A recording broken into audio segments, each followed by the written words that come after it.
Alright, everyone, welcome back. So, of course, the one day where I'm like leaving for vacation, this happens. But regardless, we have a three-way trade between the Pittsburgh Penguins, the Montreal Canadiens, and the San Jose Sharks. So we'll start off with the main deal here. The Penguins acquire Norris winner Erik Karlsson with $1.5 million retained by the Sharks, a 2026 third-round pick, and Dylan Hamaliuk, and then Rem Pitlick as well from the Montreal Canadiens. Additionally, the Sharks acquired Mikael Granlund, Mike Hoffman, Jan Rutta, and a conditional 2024 first, which is just top 10 protected. The Canadiens then acquired defenseman Jeff Petrie with $1.5 retained, Casey DeSmith, Nathan Laguerre, and a 2025 second from Pittsburgh. So, an absolutely massive trade nonetheless, and it was a trade that I really wasn't expecting today.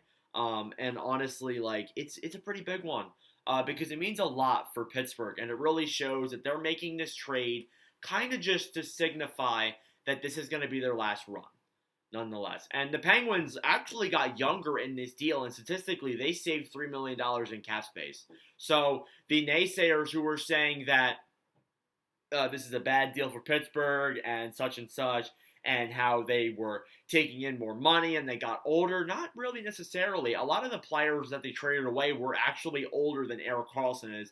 So technically they got younger despite getting that contract with Karlsson. Now, as I've talked about multiple times before, I hate that deal.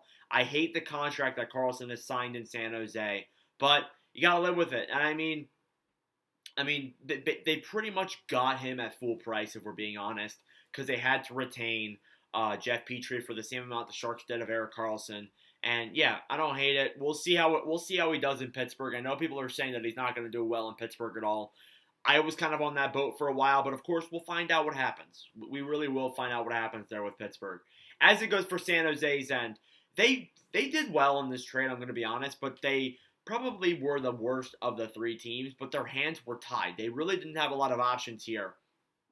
And honestly, I'd say that them moving that contract out of there, even though they're still paying for $1.5 million of it, I'd say that's a big win because now you have more cap space to work with now, and you can start moving out some of the other guys like Vlasic and such, and start moving other players on that roster. So I like it a lot. And the guys they acquired too, Jan Rutta, Mike Hoffman, could be players that get moved at the trade deadline. That is what I see most likely happening.